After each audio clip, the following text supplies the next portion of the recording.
teissTalk, the live webinar with no presentations, no PowerPoint, just talk. Hello. Good morning, good afternoon, good evening from wherever you are joining us. And that also includes this week, apparently, live streaming to LinkedIn. So hello, LinkedIn people.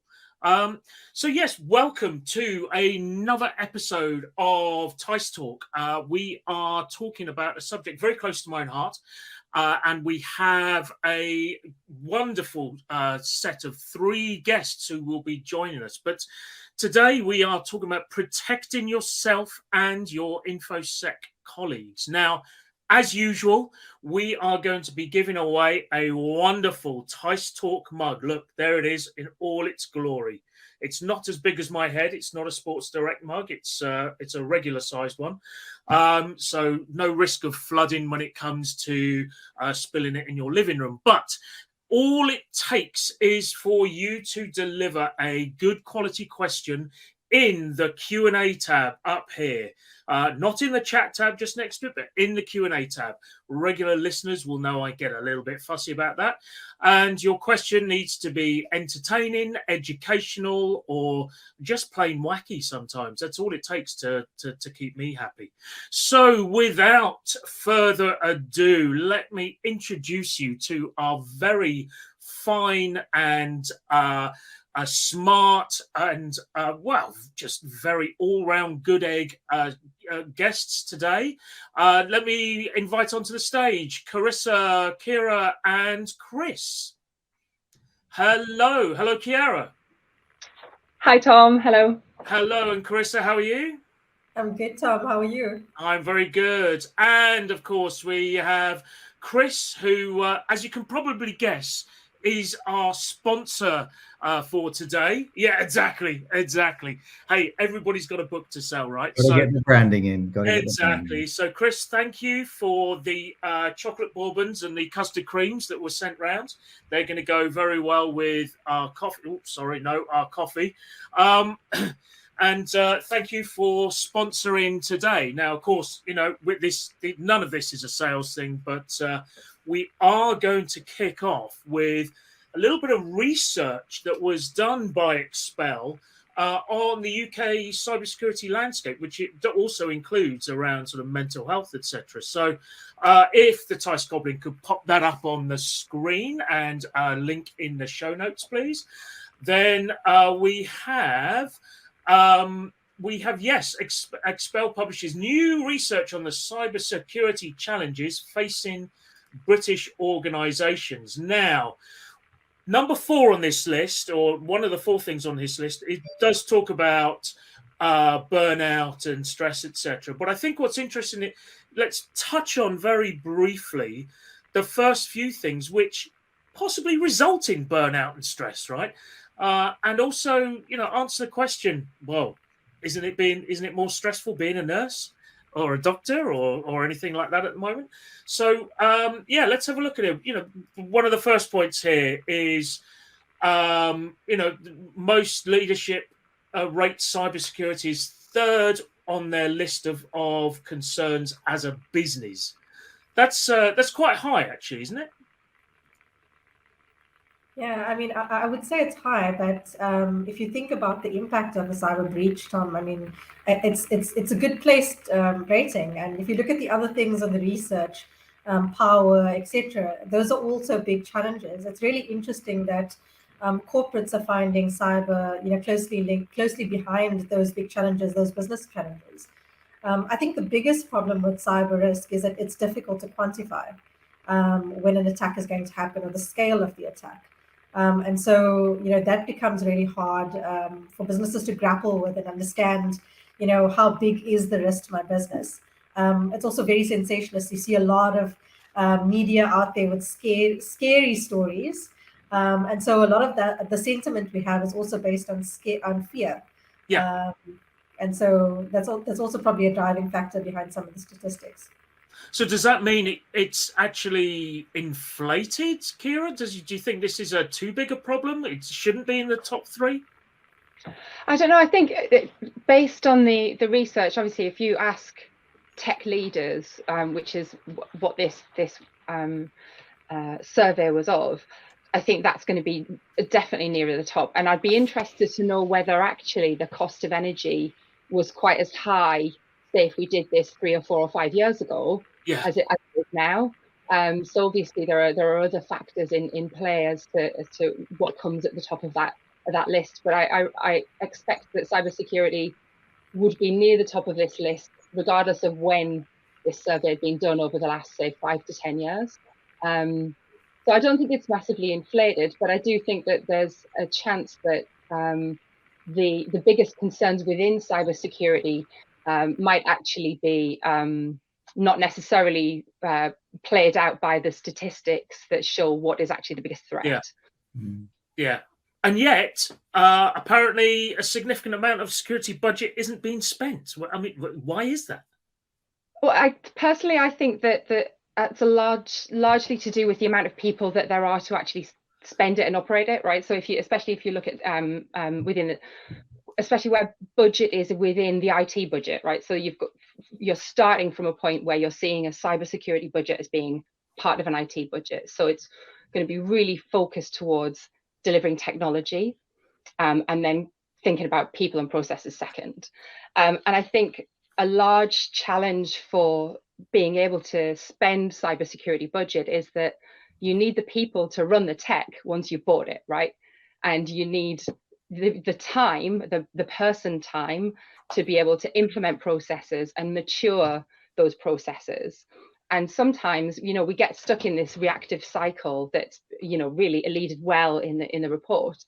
And it's because, everyone's kind of heads down doing the reactive stuff, and there's just no person time available to kind of lift the head up and go, okay, we're gonna do this. Yeah. And I think that's the same across other areas of technology. You only have to look at legacy systems and upgrade cycles and things like that to know that we're too busy chasing the new thing to be able to really kind of spend time on getting a good base. And does all that build up into what is effectively the next point on the list, Chris, about security-related fatigue, burnout, etc.? Yeah, I mean, Kira said a really important point, right? Is you could buy all this technology, you can spend all this money, but you haven't got the people and manpower, person power to monitor what's coming out the other end. It's a waste of money. And certainly a lot of the things that we spend a lot of time with our customers, helping them articulate the value of the solutions or services or products they've got in place in plain English, right? So a lot of what we do is trying to demystify cybersecurity and put it into a language where when the ultimate decision makers, the CFO of the organization is looking at this new requirement to spend money on a new shiny tool or whatever it might be, that actually they understand this is how it's going to positively impact the business in their language, whether it's increasing revenue or reducing cost or reducing risk. So that's where I think you have this, and you hit on the point, right, Tom, which is the core of this is it's a lot of things around alert fatigue. There's just too much to do. And I was thinking about this, like, why is the money not being spent? And sometimes it's kind of like, even if it's bad, change is an unknown. And some people might remember that phrase in the olden days, no one ever got fired for buying IBM, right? It was like the same. But I think today in the cyber world there's this, change is hard, right? And even if it's bad. So, and change for me is often, and we probably as vendors don't do our customers any favors because we throw acronyms at them, and we, it's more buzzwords and it's more. I went to an event the other day and I said, someone was telling me about their product, and I said, well, what is it about it? What is it makes it different? They said, oh, it's AI and ML. Oh my God. And you're like, oh, come on. Now. And I said, but what does it really do? And they're like, they couldn't answer it. It's AI and ML. I know, exactly. So yeah, I do. On the blockchain. Yeah, exactly. Yeah, throw another one in. But it's interesting because I was thinking as you were talking now, if you think about what's happened with cyber budgets over the last few years, cyber budgets have just massively increased over the last few years, right? So we're going from a base of spending quite a little on cyber to ramping up quite rapidly. And then on the flip side, what's happened is the demand for skills has also grown. So the talent pool and what's available to actually execute on that, they're almost opposing forces. You've got less people available to actually execute on the increased budget. And that, I think, is the challenge that Kira was highlighting. You know, you've got the budget, and I think, you know, if we look at the challenges of cyber probably 5 to 10 years ago, all the CISOs were talking about board level buy-in, executive level buy-in. You've got that now. So you've got the sensitization and you've got the budget to go and execute on, you know, the mandate, but you're struggling to almost get the people and the processes and the capabilities to actually find the right capabilities to plug the right gaps. We are the dog chasing the car, and we finally caught the car, and we don't know what to do with it. Yeah. I think it's a really good point that Carissa makes, and one of the issues we have is that we've got executive buy-in, we've got budget, you know, and we need people, but also when we turn over those stones where we've spent cyber budget, we find worms that need to be fixed by other people, right? Other teams within the organization. So it's not just the cyber budget that needs to be there. There needs to be enough time and buy-in from other departments, especially, you know, IT, development, all of those kind of areas, to change the things that we find are risks. And you might have, you know, even if you've got that executive buy-in, you might have conflicting business strategic plans, right? If the business strategy is expansion, growth, technical transformation, then all of the people who are working on that aren't going to have time to be doing fixing the things that you found with your cyber tools. Yeah. So we need it's bigger than just, it needs to be kind of a strategy that's really grabbed hold of by the entire C-suite, rather than it just being seen as a security team problem or a CISO problem. And that's sorry, Tom, I was going to say, I think, and the problem is only getting larger because there's much more under the table software development that's happening out in the wild, you know, using Kubernetes and those sorts of technologies. A lot more dev teams that just sit in the business and they're creating applications, creating things that even the security team don't know about. And I had an interesting conversation the other day with a prospect where we were talking about their cloud environment, and their cloud environment, because it was kind of acquired by the infrastructure team, was seen as an infrastructure thing, and it was up to them to secure it. But I said to the CISO, I said, but if that thing gets some kind of breach or something manifests in that environment, it's still going to be your problem because you're the CISO. And, you know, so, you know, I'm trying to avoid the phrase using shadow IT, because it's not really shadow anymore. It may be under the desk, but it's in the, you know, it is just a part of common business practice now to, you know, build applications to solve business problems, you know, in a day, and then you move on, right? And then you've got all of these applications that are sitting there, still connected to the internet, still connected to customer sensitive data, but no one's remembered to protect them. And if that doesn't cause stress, I don't know what does. But that's an interesting segue point that onto the final element here, which is effectively the net result of all of this sort of mishmash of approaches and challenges and all that sort of thing, is that UK organisations tend to be more tactical and reactive rather than strategic. Does that resonate? Yeah, for sure.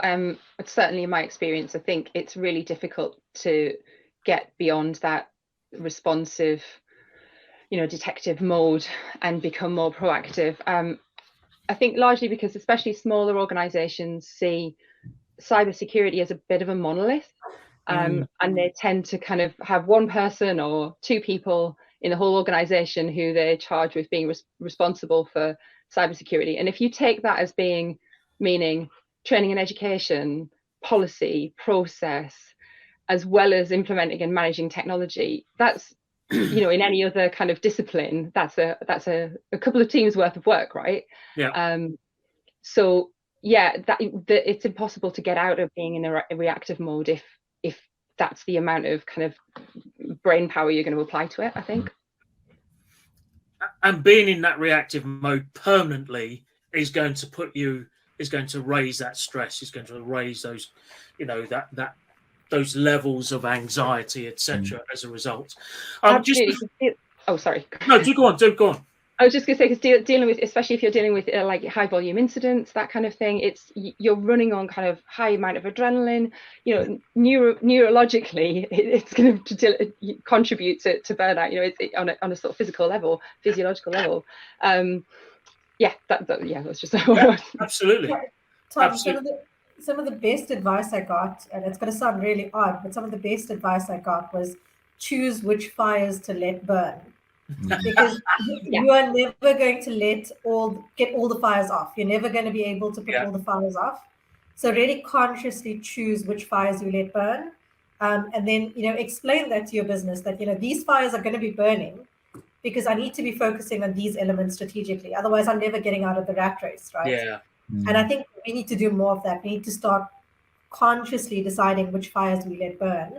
The problem is it's almost like we're firemen, right? And we see the burning fires, and now we're going to go, well, I'm going to let that one burn. It's a really hard thing to do as a cyber professional. Yeah.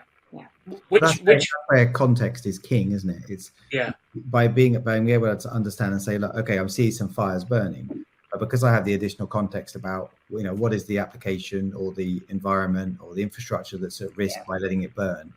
And then being able to have a grown-up conversation and say, I'm letting them burn, but it's okay because it's affecting this environment or not, or it doesn't affect customer-facing systems or whatever it might be. That's where, and I think I've certainly seen, an increased level of maturity from the C-suite that they're able to better understand those conversations. And it'd be interesting to see from the three of you. I'm sure you've been in that experience where the CEO sends you a text message, on a Monday morning because they read an article over the weekend about a new compromise in an environment, and they're texting you saying, "Have we got this thing? Is it going to affect us?" And I've certainly seen a bit more of a sophisticated approach than those text messages at all the time, right? Which fire is going to get me fired and which one isn't? Yeah. But sometimes the fire that's going to get you fired isn't necessarily the one that's actually going to do the most damage. Right? No, that's the worst part, right? Prioritization thing, isn't it? Yeah. But you see the problem with that then, Kira, is we're not explaining the impact of the fire, right? I mean, if you're a fireman and you see a house burning versus someone's garden bench burning, you know which fire to go to first. But we're not explaining the harm of the fire. So we're not going, the garden bench can burn. We're going to lose the bench, but it's okay. We can't lose the house because that's where people live, and we're going to lose the dog and the cat and everything in the house. So that harm discussion, I think we need to get better at having that harm discussion. Do you like in any job, right? Sometimes stepping away is giving yourself space is a good thing, right? And we've got we have instant messaging, we have Slack, we have email, we have all this stuff, we have everything being thrown at us all at the time. And I don't know about you guys, but some of my best work is when I literally turn around and face away from my computer, right? And you just sit with a piece of paper. Or top tip, ignore anything that's got you in as a CC on an email. Yeah. Well, we don't use email anymore, so that's fun. But anyway, not internally anyway. So I guess it's really more of a question, like, is that maybe almost something to aim at? It's like, okay, give me the space, work with your suppliers or your partners or your internal suppliers to say, give me this, build systems that give me space, rather than, to Kira's point, a world of reactivity, right? Because you only get proactive when you can get rid of the reactive. Yeah. So does that resonate? I mean, does that feel like a thing? I think so. But let's move on to the actual panel proper. I think we promised yesterday we'd only spend 5 to 10 minutes on this, but well, like I said, unless I couldn't shut you up, which is exactly what's happened. So, but let's move on.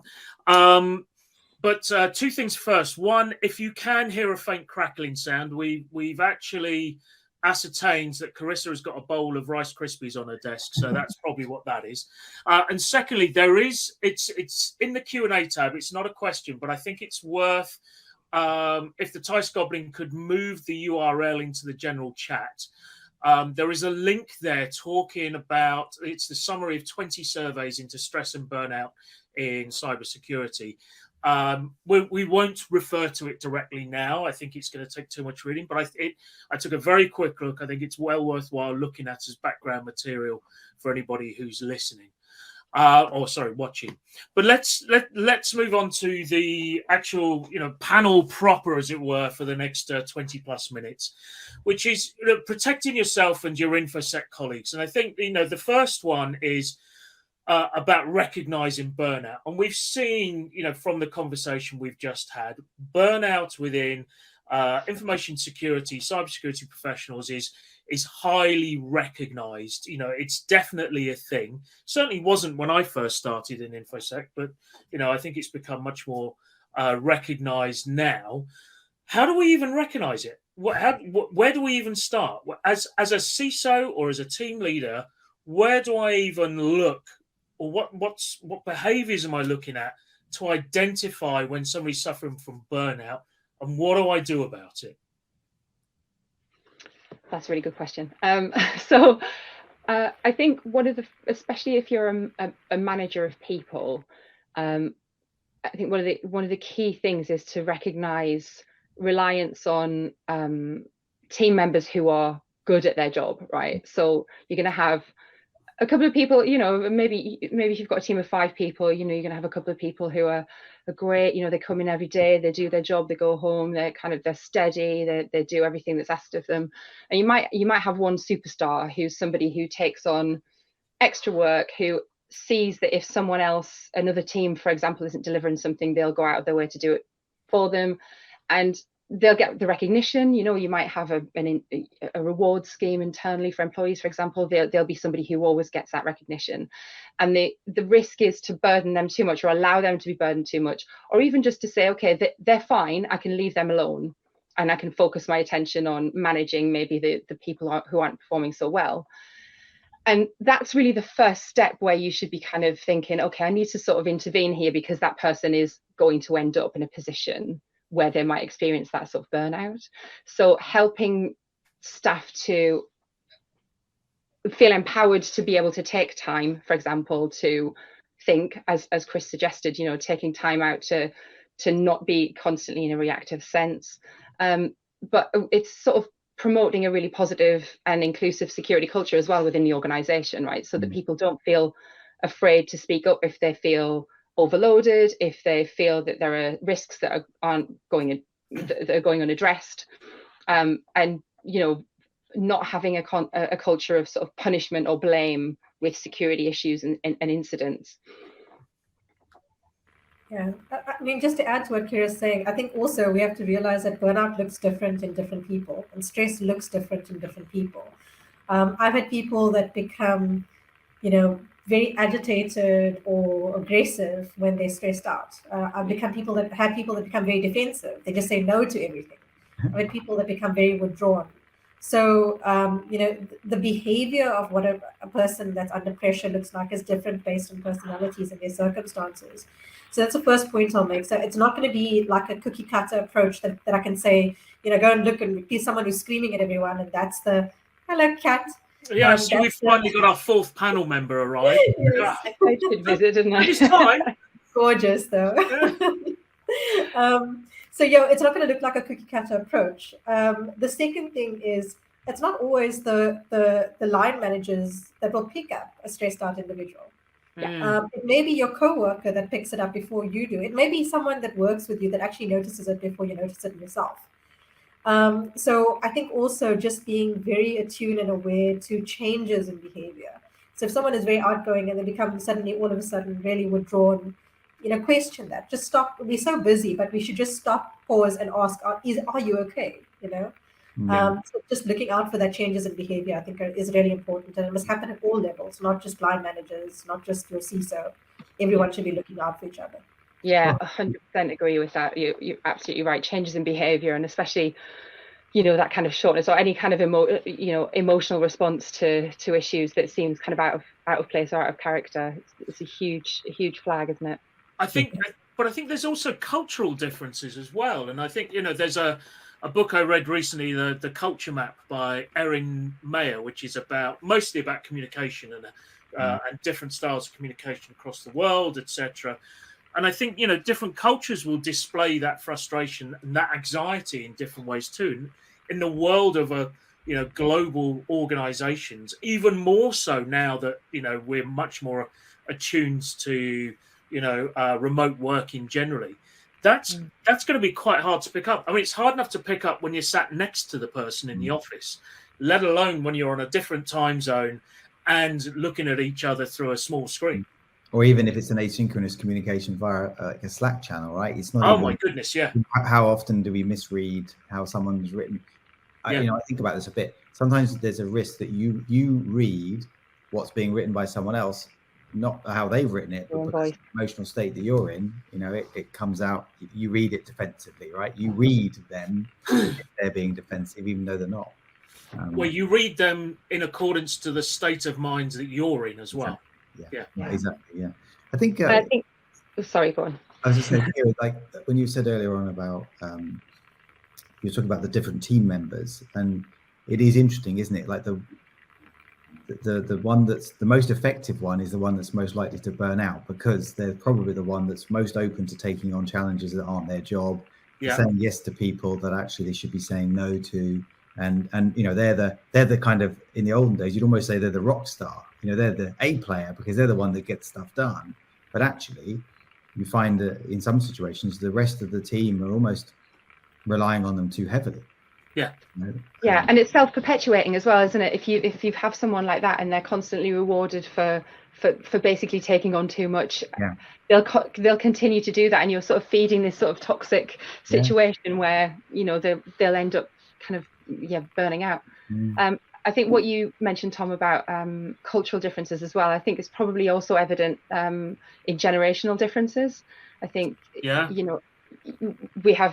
got a really young workforce in development teams, and I think the way possibly the stresses they expect to have to endure are probably different to those that older generations do, and the way they express their inability or their issues of coping is probably different too. Well, they're more open to expressing their emotions as a result, which comes across to others of certain generations as moaning and whining. Actually, it's a coping mechanism rather than a complaining mechanism. Yeah, they're actually saying, look, this is happening, rather than just, whereas we'd have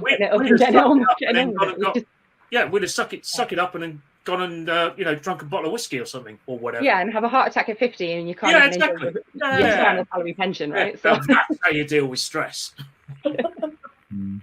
Yeah, absolutely. But I think it's, as you say, that generational gap. The challenge is one generation recognizing how another generation deals with stress and anxiety as a result. And what may come across to an older generation as this person is overly stressed and anxious, they're actually fine because they're able to communicate it far more effectively. Now, one particular area where I think probably, outside of, certain specialist careers, but where cybersecurity does create real, how can I put it, sort of melting pots of stress, is during a security incident. And what a lot of people ignore, or what us as an industry have ignored, is quite how much of an emotional and physical drain it is on a team during a severe security incident. And how do we assess that impact after an incident? How do we learn from it? I'll take a stab. I mean, I think if you think about other careers that are highly pressurized, if you think about, being in an army or being a surgeon, you almost train for that stressful period. You train for being resilient to attack in an army base, or you get training on how to deal with pressurized situations. I almost feel like with cyber, we all came into these tech careers and we thought we were going to be sitting behind laptops and many years ago, I guess that was the story. But we've never actually seen ourselves as high impact or high risk careers. And more when you're thinking about, war moving from physical war to virtual war, the stakes are getting higher. And that stakes getting higher, I don't think we've adequately equipped ourselves or been prepared enough to deal with the emotional trauma that comes with high intensity. And I think we've got good patterns, right? We've got other fields and industries that do this really well. So we need to almost be learning from people that have been doing it for a lot longer than we have. Yeah. And so that's the first point. The second point I wanted to make is you'll often find that people that have been running incidents for a really long time, the majority of the people that I've worked with are quite calm in an incident. Incident managers, they tend to be quite calm, and the people around them are quite frazzled. And that's probably because they've honed the skill, right? So they've learned that skill of being calm and managed and measured and following the process. Whereas everyone else, if you co-opt someone into an incident that hasn't had incident training or hasn't had that, that type of impact training, they're quite panicky.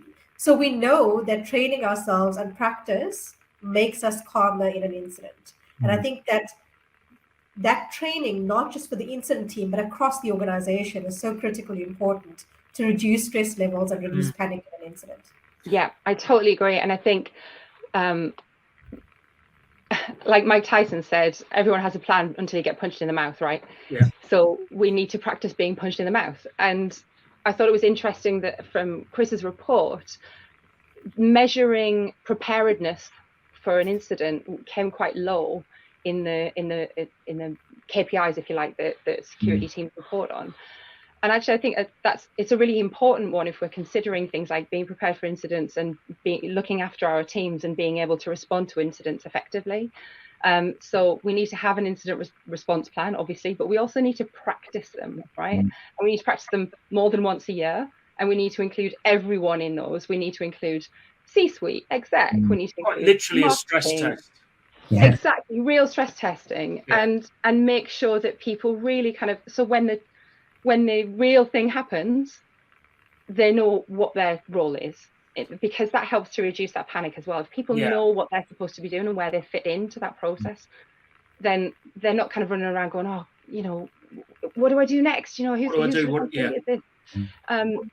So yeah, absolutely, practice, and then there's still going to be something that happens that you haven't thought of, and you'll be hit with an incident that perhaps you hadn't even turned up on your risk register, but at least you'll have gone through the process and know who to talk to, and know that you've got a team around you supporting you, and that really matters as well. People being able to actually feel supported and part of a team that's actually working towards resolution. Why do you think it is that in a lot of offices, for those people who still work in offices, you might do a weekly fire alarm test, but we seem to only do annual incident tests or quarterly incident? I wonder why there's such a big gap. Yeah, it's a good question. I think level of disruption. Yeah. And fatigue, right? I think if we're constantly doing phishing exercises, for example, that's why we do them all the time, so that people get so sick of them that they question every email they ever receive. And it's the same thing if we keep testing people. It's a bit sort of boy who cried wolf, isn't it? We've got to get the balance right between is it real and have we actually done enough practice? I guess that's why when the fire alarm goes off, people we're all sat here. sit down. False alarm. Yeah. I think I answered my own question there. Everything's fine. Yeah. What I'm taking away from this as regards stress testing and learning from others, to your point, Carissa, was that my plan of throwing a smoke grenade into the SOC full of junior security interns is not as bad as HR told me it was. You got to prepare for the unexpected, So,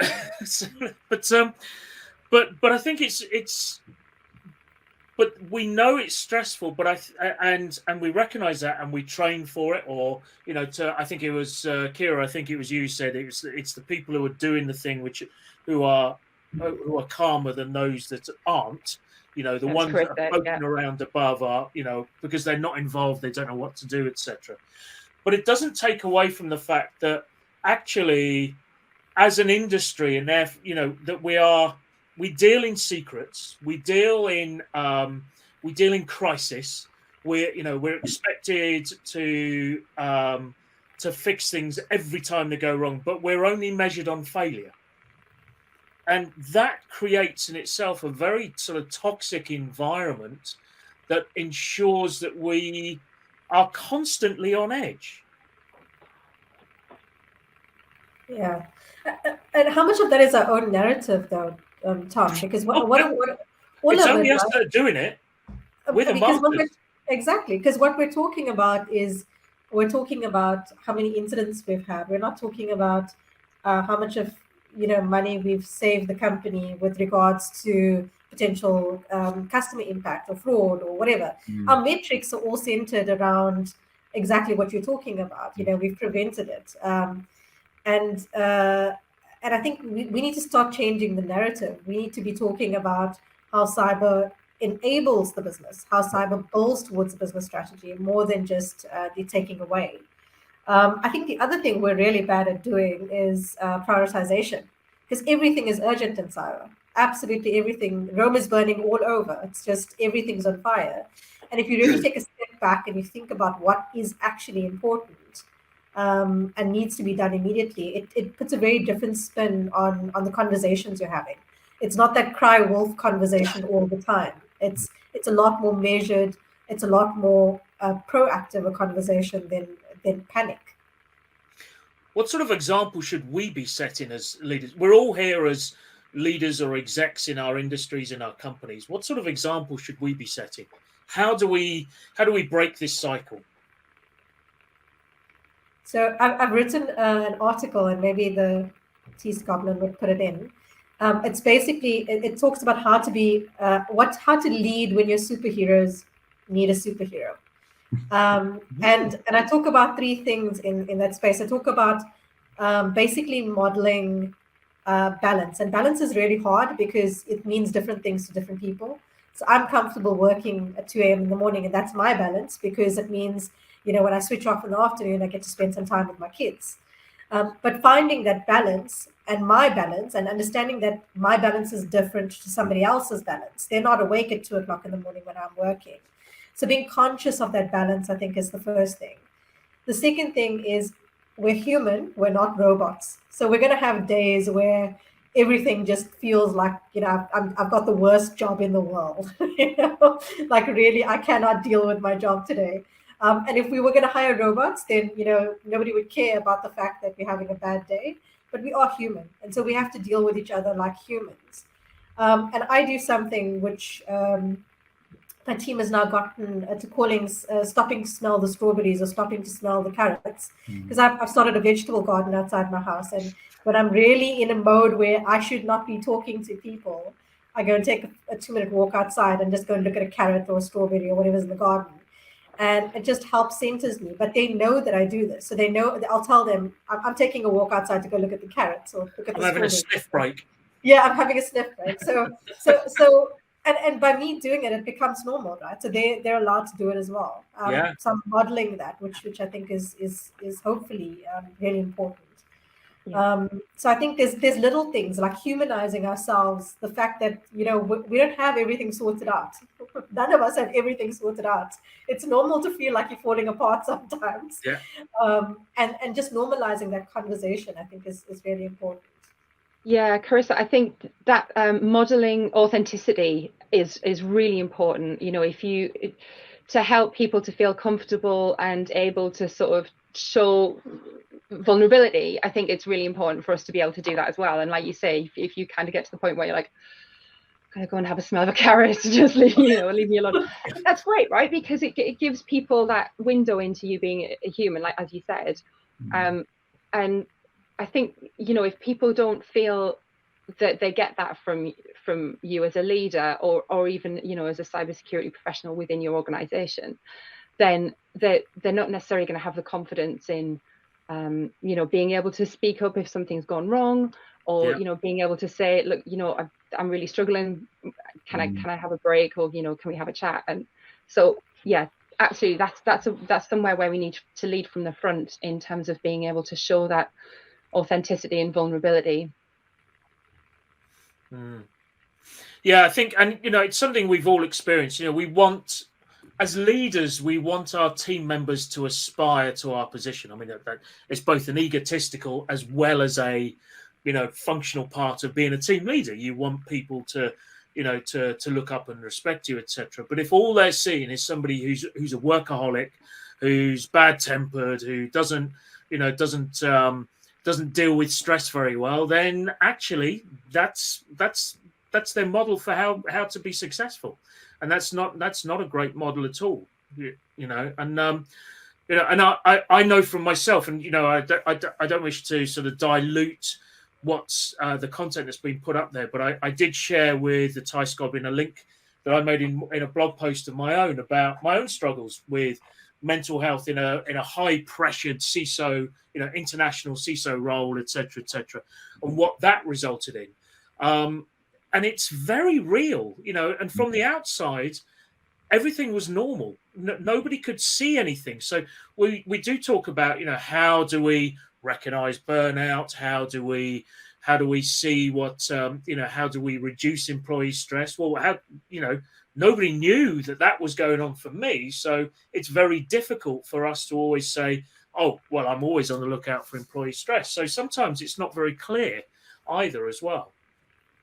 So just thinking about, we were talking about earlier on about, you only ever get known for the bad news, right? But actually, there's every day, and certainly we see that we run a global SOC for our customers, and every day we stop bad things from ever happening, right? So, and our SOC director, John, he talks about the fact that, another day went by where here are all the incidents that never made it to the press because we did a good job, right? And so I guess it's really just a question about, do you think we in the cybersecurity world or within the companies, within the cyber teams, do a good enough job of talking about the stuff that never happened? I really like the idea of visiting somewhere in the quantum universe in an alternative reality. This incident happened to us today because we didn't have XYZ in place, and this is what the outcome looks like, sort of thing. Yeah, absolutely. And in fact, there are services out there that will help you model that. Even down to, they issue everybody phones and laptops, and then they create fake news story, or fake as in news stories that break, and your phone rings, and it's the the MP for such and such, and or a journalist, etc. So you can kind of again stress test for that. I guess I was thinking more about when you do a good job as a security team.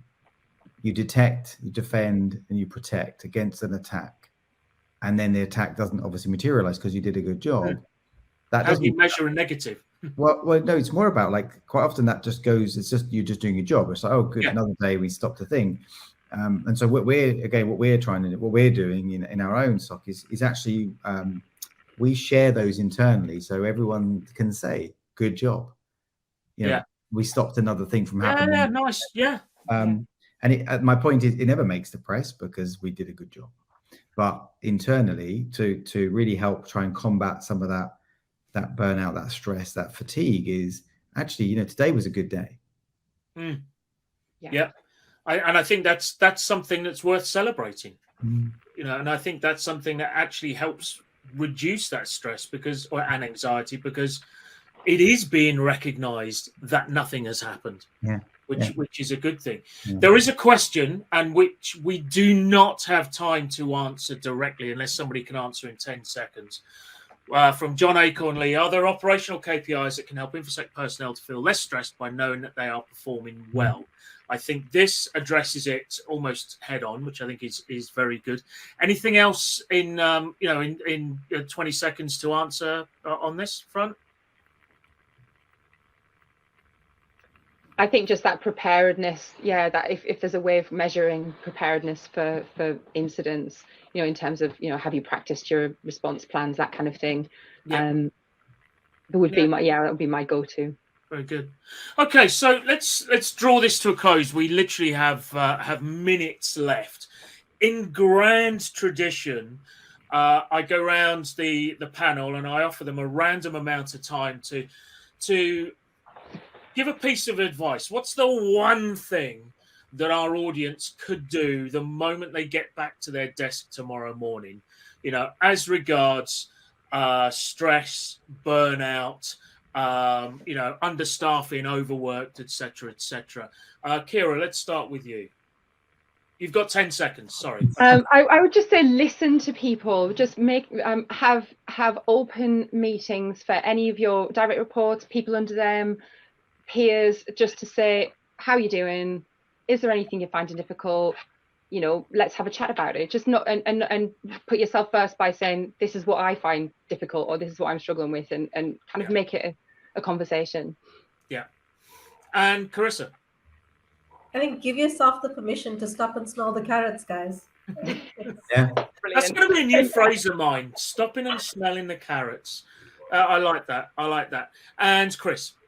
I celebrate the small wins. Don't let them go uncelebrated. Very good. Very good. So, folks, we draw to a close. Do join us next week, where we are talking about delivering measurable cyber risk reduction. I'm sure we'll have another lovely panel lined up for you there. It just remains me to do three things. Firstly, thank our panelists, Kira, Carissa, and Chris. Thank you very much. Secondly, it is to award a Teiss mug. Now, it nearly went to, it nearly went to John Acornley, but they asked this with like minutes to spare, so that's just very inconsiderate. So I'm going to give it to David King. His initial question was, can I get a mug for being first? Which we kind of rejected, but he then did ask another question, which was answered in the background anyway. So, David, you get it. The sheer audacity of asking that question alone was what shifted it for me.